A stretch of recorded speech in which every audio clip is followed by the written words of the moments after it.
অভ্যুত্থানের মধ্য দিয়ে অর্জিত নতুন বাংলাদেশ গড়ার সুযোগ বৃথা যেতে দেব না। স্বাধীনতা পদক প্রদান অনুষ্ঠানে প্রধান উপদেষ্টা, সন্ধ্যায় জাতির উদ্দেশ্যে ভাষণ।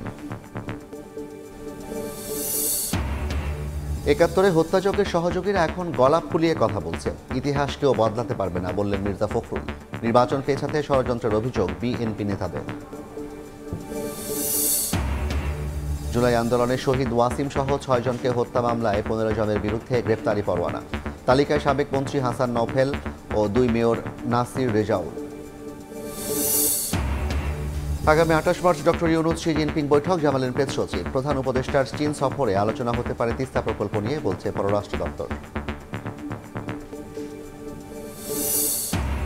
এবং প্রিয়জনের সঙ্গে ঈদ উদযাপনে বাড়ির পানে নগরবাসী। দ্বিতীয় দিনেও ট্রেন বাসে স্বস্তি, ছুটিতে যৌথ বাহিনীর টহল, তল্লাশি আরও বাড়ানোর ঘোষণা স্বরাষ্ট্র উপদেষ্টার।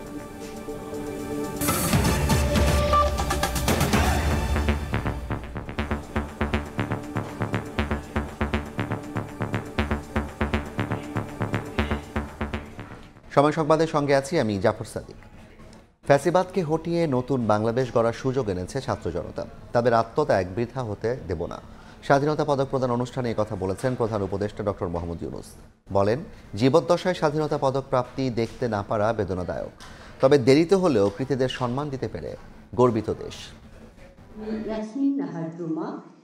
ছাত্র জনতার অভ্যুত্থান পরবর্তী বাংলাদেশে প্রথম স্বাধীনতা পদক প্রদান অনুষ্ঠান, তাই আয়োজন জুড়ে ছিল জুলাই বিপ্লবের আবহ।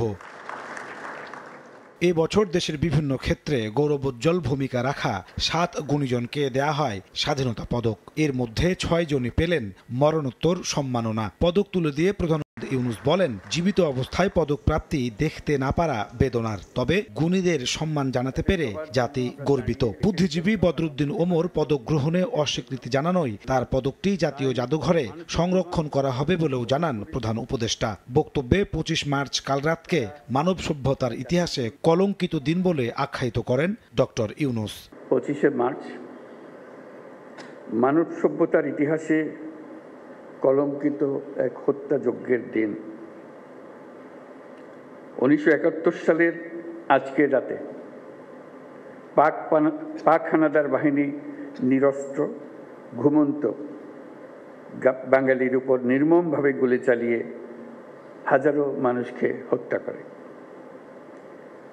২৫শে মার্চ থেকেই এদেশের মানুষ সশস্ত্র প্রতিবাদে জেগে উঠেছিল। প্রধান উপদেষ্টা বলেন, স্বাধীনতার দীর্ঘ সময় পরও ন্যায় নীতি প্রতিষ্ঠিত হয়নি। ভোটাধিকার হরণ, সীমাহীন দুর্নীতি, হত্যা, গুম খুনের মাধ্যমে দেশে ফ্যাসিবাদ প্রতিষ্ঠিত হয়েছিল। ছাত্র জনতার অভ্যুত্থানের মাধ্যমে নতুন করে দেশ গড়ার সুযোগ তৈরি হয়েছে জানিয়ে তিনি বলেন, কোনোভাবেই এ সুযোগ বৃথা যেতে দেব না। দীর্ঘদিন ধরে এই দেশের মানুষকে তাদের ভোটাধিকার থেকে বঞ্চিত করা হয়েছে। দুর্নীতি, লুটপাট ও গুম খুনের রাজত্ব চালিয়ে দেশে একটি ফ্যাসিবাদী সরকার ব্যবস্থা কায়েম করা হয়েছে। আজকের দিনে আমি শ্রদ্ধার সঙ্গে স্মরণ করছি জুলাই গণ অভ্যুত্থানের শহীদ ও আহতদের। তাদের আত্মত্যাগের কারণে আমরা একটা নতুন বাংলাদেশ গড়ার স্বপ্ন দেখার সুযোগ পেয়েছি। এই সুযোগ আমরা কোনো ক্রমেই বৃথা হতে দেব না। আগামীতে কীর্তিমানদের জীবদ্দশায় পুরস্কৃত করার ব্যাপারে সংশ্লিষ্টদের উদ্যোগী হওয়ার আহ্বান জানান ডক্টর মোহাম্মদ ইউনূস। জুলাই গণ অভ্যুত্থানে নেতৃত্ব দিয়েছে নাজমুস সালেহী, সময় সংবাদ, ঢাকা। এদিকে সন্ধ্যা ৭টায় জাতির উদ্দেশ্যে ভাষণ দেবেন প্রধান উপদেষ্টা ডক্টর মোহাম্মদ ইউনূস। মুক্তিযুদ্ধে যারা হত্যাযজ্ঞে সহযোগিতা করেছে তারা এখন গলা ফুলিয়ে কথা বলছে বলে মন্তব্য করেছেন বিএনপি মহাসচিব মির্জা ফখরুল ইসলাম আলমগীর। অনেকেই মুক্তিযুদ্ধকে ভুলে যাওয়ার চেষ্টা করছে অভিযোগ করে তিনি বলেন, ইতিহাস কেউ বিকৃত করতে পারবে না। মহান স্বাধীনতা ও জাতীয় দিবস উপলক্ষে আলোচনা সভায় একথা বলেন মির্জা ফখরুল। বিএনপির ক্ষমতায় যাওয়া আটকাতে নতুন প্রকল্প হাতে নেওয়া হয়েছে কিনা এমন প্রশ্ন তুলেছেন নেতারা। মহান স্বাধীনতা ও জাতীয় দিবস উপলক্ষে শহীদ জিয়ার ঘোষণা মুক্তিযুদ্ধের সূচনা শীর্ষক আলোচনা সভার আয়োজন করে বিএনপি। রাজধানীর ইঞ্জিনিয়ার্স ইনস্টিটিউশনে আলোচনা সভায় যোগ দেন বিএনপি এবং অঙ্গ সহযোগী সংগঠনের নেতাকর্মীরা। শহীদ রাষ্ট্রপতি জিয়া রহমান। বক্তব্য রাখেন বিএনপির কেন্দ্রীয় নেতৃবৃন্দ এবং শিক্ষাবিদরা। জনগণ দ্বারা প্রত্যাখ্যাত হয়ে অনেকেই বেপরোয়া হয়ে গেছে মন্তব্য করেন বিএনপির স্থায়ী কমিটির সদস্য আমির খসরু মাহমুদ চৌধুরী। ২৪-এর বিজয়ের পর আবারও গণতন্ত্র বাধাগ্রস্ত হতে যাচ্ছে বলেও দাবি করেন তিনি। অনেকেই প্রত্যাখ্যিত হয়ে গেছে, যেই জন্য বেপরোয়া হয়ে উঠছে, কিন্তু আমাদেরকে আমাদের রাজনীতি থেকে সরে দাঁড়ানো যাবে। বিএনপির রাজনীতি জনগণের আস্থার রাজনীতি, সেই রাজনীতি আমাদেরকে অব্যাহত রাখতে হবে। প্রধান অতিথির বক্তব্যে বিএনপির স্থায়ী কমিটির সদস্য ডক্টর খন্দকার মোশাররফ হোসেন বলেন, সংস্কার এবং স্থানীয় নির্বাচন সহ নানা কিছু সামনে এনে জাতীয় নির্বাচন পেছানোর ষড়যন্ত্র চলছে। নানাভাবে উছিলা সৃষ্টি করা হচ্ছে, যেমন নির্বাচনের আগেই কেউ কেউ চাচ্ছেন সংস্কার সাধন শেষ করে তারপরে নির্বাচন হবে। কোনো সংস্কারই কোনো একটি সরকারের পক্ষে সমাপ্ত করা সম্ভব না। আলোচনা সভায় সভাপতিত্ব করেন বিএনপি মহাসচিব মির্জা ফখরুল ইসলাম আলমগীর। পাকিস্তান গণহত্যার জন্য এখন পর্যন্ত ক্ষমা চায়নি উল্লেখ করে অনেকেই মুক্তিযুদ্ধকে ভুলে যাওয়ার চেষ্টা করছে বলে অভিযোগ করেন মির্জা ফখরুল। বলেন, যারা হত্যাযোগ্য সহযোগিতা করেছে তারা এখন গলা ফুলিয়ে কথা বলছে। পাকিস্তান সেনাবাহিনী সেই হত্যাযজ্ঞ করেছিল, তার জন্য আজ পর্যন্ত কিন্তু ক্ষমা চায় নাই। কিছু কিছু মানুষ, কিছু কিছু দল, কিছু কিছু গোষ্ঠী একটা বোঝানোর চেষ্টা করছেন যে ৭১ কোনো ঘটনাই ছিল না। যারা সে হত্যাযজ্ঞে সহযোগিতা করেছে তারা এখন গলা ফুলিয়ে কথা বলে। এদিকে বিকেলে নয়াপল্টনে জাতীয় ক্রিকেট দলের সাবেক অধিনায়ক তামিম ইকবালের সুস্থতা কামনায় দোয়া মাহফিল করে ঢাকা মহানগর উত্তর দক্ষিণ বিএনপি। এ সময় দলটির স্থায়ী কমিটির সদস্য মির্জা আব্বাস বলেন, তামিম ইকবালের সার্বিক চিকিৎসার খোঁজ রাখছেন দলের ভারপ্রাপ্ত চেয়ারম্যান তারেক রহমান। আমাদের নেতা তারেক রহমান দেশের মানুষ সম্পর্কে, ভালো মন্দ মানুষ মধ্যে অনেক কনসার্ন। হাসান ওয়ালি, সময় সংবাদ, ঢাকা। মহান স্বাধীনতা দিবসে জাতির সূর্য সন্তানদের শ্রদ্ধা জানাতে প্রস্তুত জাতীয় স্মৃতিসৌধ সাজানো হয়েছে নতুন সাজে।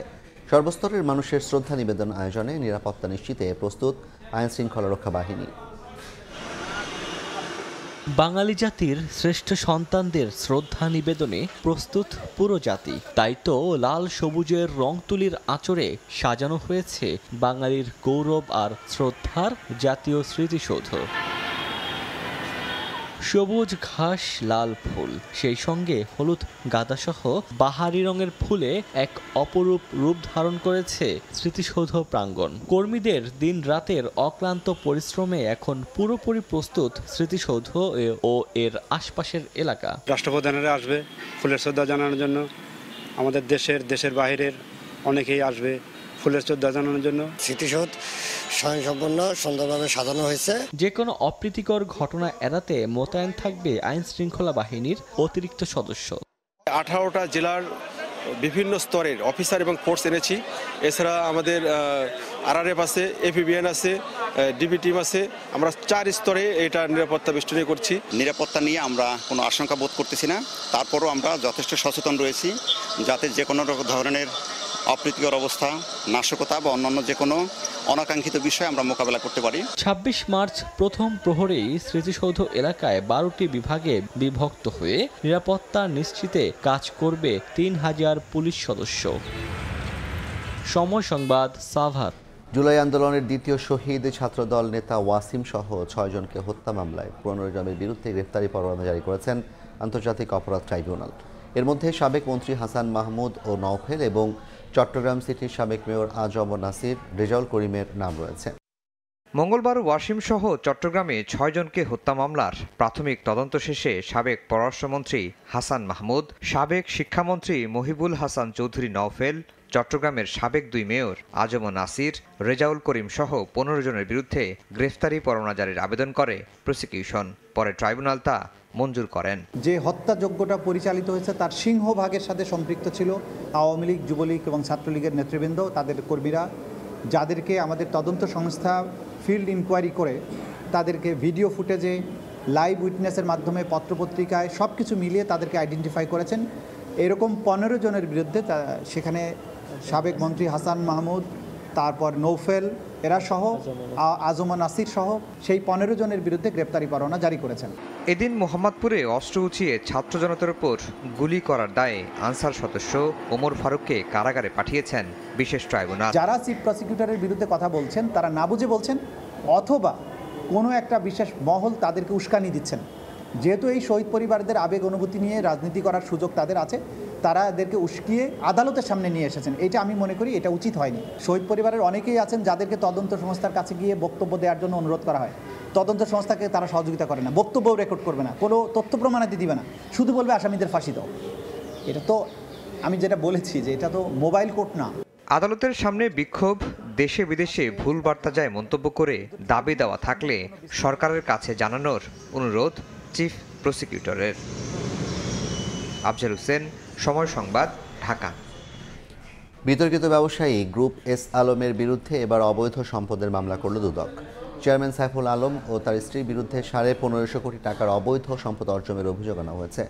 এদিন পুলিশের সাবেক ডিআইজি আব্দুল বাতেন দম্পতির মামলা করেছে সংস্থাটি। পতিত আওয়ামী লীগ সরকারের আমলে ক্ষমতার প্রভাব খাটিয়ে একের পর এক ব্যাংক দখলে নেন এস আলম গ্রুপ। পরে ঋণের নামে হাজার হাজার কোটি টাকা ব্যাংক থেকে লুট করে দেশের আর্থিক খাতকে ভঙ্গুর দশায় পরিণত করেন। এবার এস আলমের চেয়ারম্যান সাইফুল আলম ও তার স্ত্রী ফারজানা পারভিনের বিরুদ্ধে 1550 কোটি টাকার অবৈধ সম্পদ অর্জনের প্রমাণ পেয়েছে দুদক। মামলার এজাহারে বলা হয়েছে সাইফুল আলম ও তার স্ত্রীর বিরুদ্ধে Singapore, Cyprus, British Virgin island সহ বিভিন্ন দেশে স্থাবর অস্থাবর সম্পদের তথ্য পাওয়া গেছে। তাদের দুজনের বিরুদ্ধে প্রায় 1500 কোটি টাকারও বেশি মূল্যের জ্ঞাত আয়ের উৎস বহির্ভূত সম্পদ অর্জনের অপরাধ অনুসন্ধানকালে প্রমাণিত হয়েছে। এই কারণে তাদের দুজনের বিরুদ্ধে পৃথক দুটি মামলা রুজুর সিদ্ধান্ত গৃহীত হয়েছে। এদিন প্রায় 3 কোটি টাকার অবৈধ সম্পদ ও 22 কোটি টাকার সন্দেহজনক লেনদেনের অভিযোগে সাবেক ডিআইজি আব্দুল বাতেন দম্পতির বিরুদ্ধে মামলা করেছে সংস্থাটি। অস্বাভাবিক লেনদেনের কারণে তার বিরুদ্ধে দুর্নীতি দমন কমিশন আইন 2004, মানি লন্ডারিং প্রতিরোধ আইন 2012 এবং দুর্নীতি প্রতিরোধ আইন 1947-এর সংশ্লিষ্ট ধারায় মামলা রুজুর সিদ্ধান্ত গৃহীত হয়েছে। আবু সাইদ হত্যার সময় রংপুরে ডিআইজির দায়িত্ব পালন করা আব্দুল বাতেনের স্থাবর অস্থাবর সম্পদ ইতোমধ্যে জব্দ করেছে দুদক। তাসলিম তৌহিদ, সময় সংবাদ, ঢাকা। ছায়ানটের অন্যতম প্রতিষ্ঠাতা সদস্য ও সভাপতি সঞ্জিদা খাতুন মারা গেছেন। ইন্না লিল্লাহি ওয়া ইন্না ইলাইহি রাজিউন। বিকেল 3:10 রাজধানীর স্কয়ার হাসপাতালে চিকিৎসাধীন অবস্থায় শেষ নিঃশ্বাস ত্যাগ করেন তিনি। মৃত্যুকালে তার বয়স হয়েছিল 92 বছর। 1933 সালের 4 এপ্রিল জন্মগ্রহণ করেন বাংলাদেশের সাংস্কৃতিক অঙ্গনের অন্যতম ব্যক্তিত্ব। সঞ্জিদা খাতুন একাধারে রবীন্দ্রসঙ্গীত শিল্পী, লেখক, গবেষক, সংগঠক, সঙ্গীতজ্ঞ এবং শিক্ষক। প্রচলিত ধারার বাইরে ভিন্ন ধর্মী একটু শিশু শিক্ষা প্রতিষ্ঠান নালন্দার সভাপতিও ছিলেন সঞ্জিদা খাতুন। আওয়ামী লীগ নামে একটি নতুন রাজনৈতিক দলের নিবন্ধন চেয়েছেন উজ্জ্বল রায় নামে এক ব্যক্তি। তিনি দলের প্রতীক চেয়েছেন নৌকা অথবা ইলিশ। এদিকে জিএম কাদেরকে বাদ দিয়ে রওশন এরশাদকে জাতীয় পার্টির চেয়ারম্যান করতে নির্বাচন কমিশনে চিঠি দিয়েছেন রওশনপন্থীরা। এদিকে দ্রুত বাস্তবায়নযোগ্য সংস্কার প্রস্তাব লিখিত আকারে শিগগিরই মন্ত্রিপরিষদ বিভাগে পাঠাবে কমিশন। নির্বাচন ও ইসি কেন্দ্রিক দ্রুত বাস্তবায়নযোগ্য সংস্কারের তালিকা জানিয়ে গত 19 মার্চ ইসিকে চিঠি দেয় মন্ত্রিপরিষদ বিভাগ। চিঠিতে জরুরি ভিত্তিতে প্রস্তাব জানাতেও বলা হয়। চিঠিতে গণপ্রতিনিধিত্ব আদেশ, নির্বাচন কমিশন সচিবালয় আইন, নির্বাচন কর্মকর্তা বিশেষ বিধান আইন, স্থানীয় ও আন্তর্জাতিক পর্যবেক্ষক ও গণমাধ্যম নীতিমালা, রাজনৈতিক দল ও প্রার্থীর আচরণ বিধিমালা, রাজনৈতিক ও নির্বাচনী ব্যয়ে স্বচ্ছতা আনা সহ 9টি বিষয়ের উপর প্রস্তাব জানতে চাওয়া হয়। দুর্নীতি ও অনিয়মে যুক্তদের দলীয় পদ ও মনোনয়ন না দিতে সুপারিশ আছে প্রস্তাবনায়।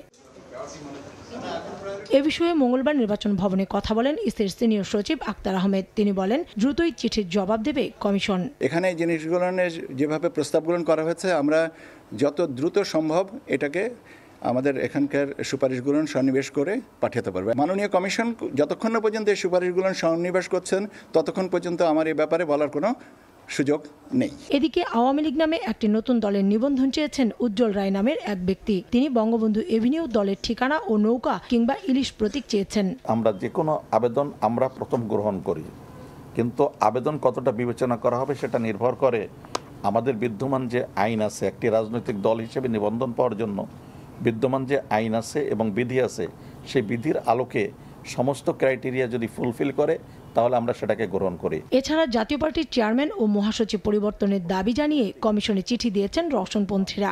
একটা রাজনৈতিক কাউসার চৌধুরী কুমু, সময় সংবাদ, ঢাকা। ঈদে যাত্রী ও পণ্যের নিরাপত্তায় নৌপথে টহল জোরদার করেছে কোস্টগার্ড। নাশকতা ঠেকাতে নেওয়া হয়েছে সব প্রস্তুতি। এদিকে নৌরোডগুলোতে এখনও জমে ওঠেনি ঈদযাত্রা। লঞ্চ মালিকদের দাবি, ছুটি শুরু হলেই বাড়বে যাত্রীর ভিড়। আগের মতো জৌলুস নেই রাজধানীর সদরঘাট লঞ্চ টার্মিনালে। ঈদ মৌসুমেও নেই চোখে পড়ার মতো ভিড়।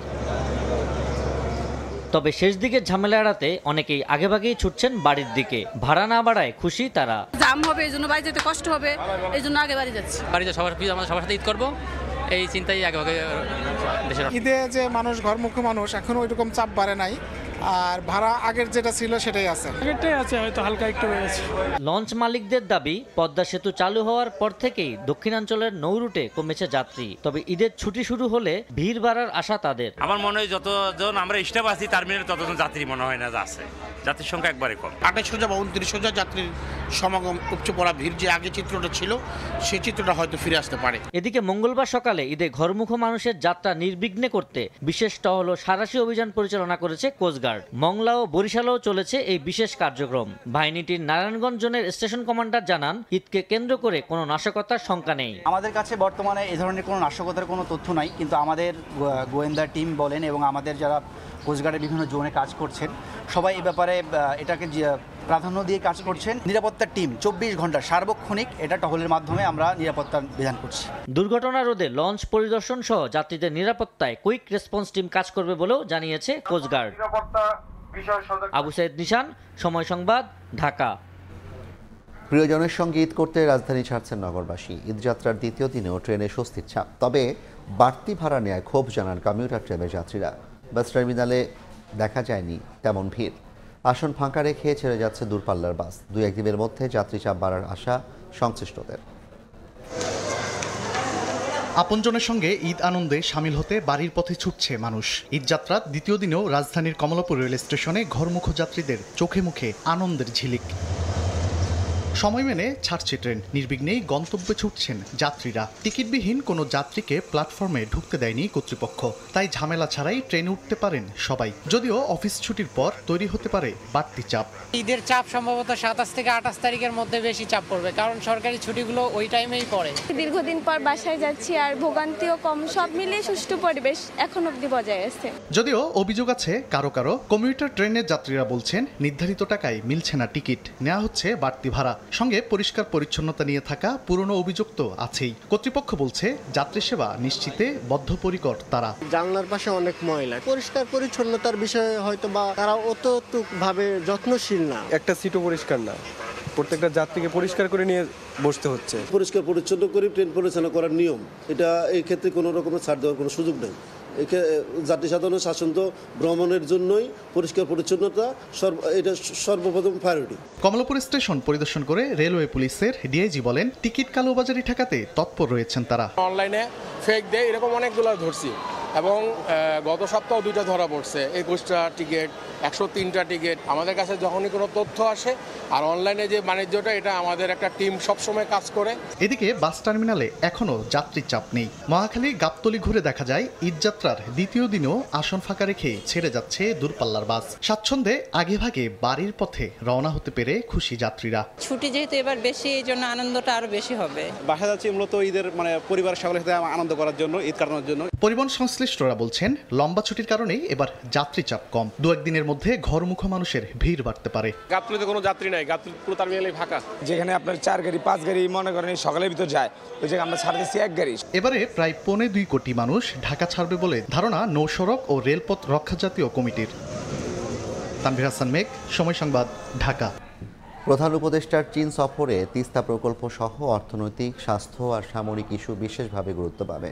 ব্রিফিংয়ে প্রধান উপদেষ্টার প্রেস সচিব শফিকুল আলম জানান, সফরে চীনের রাষ্ট্রপতি শি জিনপিংয়ের সঙ্গেও দ্বিপাক্ষিক বৈঠক করবেন ডক্টর মোহাম্মদ ইউনূস। এদিকে থাইল্যান্ডে আসন্ন বিমস্টেক সম্মেলনে ভারতের সঙ্গে সাইডলাইন বৈঠকের জন্য বাংলাদেশ প্রস্তুত বলে মন্তব্য করেছেন পররাষ্ট্র সচিব জসিম উদ্দিন। বাংলাদেশ চীন কূটনৈতিক সম্পর্কের সুবর্ণ জয়ন্তীর বছরে স্বাধীনতা দিবসে চীন সফরে যাচ্ছেন প্রধান উপদেষ্টা ডক্টর মোহাম্মদ ইউনূস। এই সফরকে বিশেষভাবে গুরুত্ব দিচ্ছে দুই দেশ।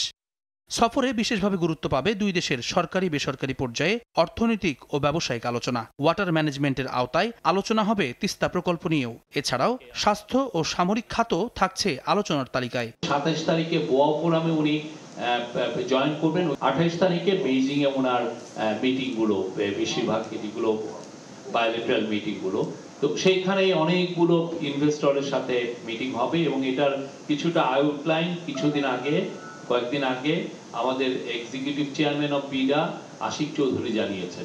চীন থেকে ফিরেই থাইল্যান্ডে বিমস্টেক সম্মেলনে যাবেন প্রধান উপদেষ্টা। সেখানে ভারতের প্রধানমন্ত্রীর সঙ্গে সাইডলাইন বৈঠকের জন্য প্রস্তুত বাংলাদেশ। তবে সম্পর্কের স্থবিরতা কাটাতে দ্বিপাক্ষিক আলোচনার জন্য দিল্লি প্রস্তুত কিনা তা দিল্লিই বলবে। আসন্ন চীন ও থাইল্যান্ড সফরের আগে সংবাদ সম্মেলনে একথা জানিয়েছেন পররাষ্ট্র সচিব। আমাদের দিক থেকে আমরা বলতে পারি যে আমরা এই বৈঠকের জন্য প্রস্তুত আছি এবং ভারতের দিক থেকে আমরা একটা ইতিবাচক উত্তরের অপেক্ষায় আছি। সফরে রোহিঙ্গা ইস্যুতে বন্ধু রাষ্ট্রের সঙ্গে আলোচনা হবে বলেও জানায় পররাষ্ট্র মন্ত্রণালয়। ষষ্ঠ বিমস্টেক। জুম্মান সাদিক, জ্যাভলিন, সময় সংবাদ, ঢাকা। ঈদকে কেন্দ্র করে টাকা তোলার চাপ বাড়ায় রাজধানীর ব্যাংকগুলোতে গ্রাহকদের উপচে পড়া ভিড় দেখা গেছে। কেউ অগ্রিম টাকা তুলছেন, আবার কেউ বা ভাঙছেন নিজস্ব সঞ্চয়।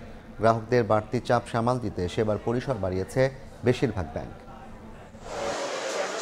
উৎসবকে কেন্দ্র করে সাধারণ সময়ের চেয়ে বাড়ে নগদ টাকার চাহিদা। কারো প্রয়োজন ঈদ শপিংয়ে, আবার কারো ঈদের নিত্যপণ্যের বাজারে, কারো বা ঈদযাত্রাকে সামনে রেখে প্রয়োজন পড়ে বাড়তি টাকার। তাই তো ঈদ কেন্দ্রিক ব্যাংকগুলোতে বেড়েছে টাকা তোলার চাপ।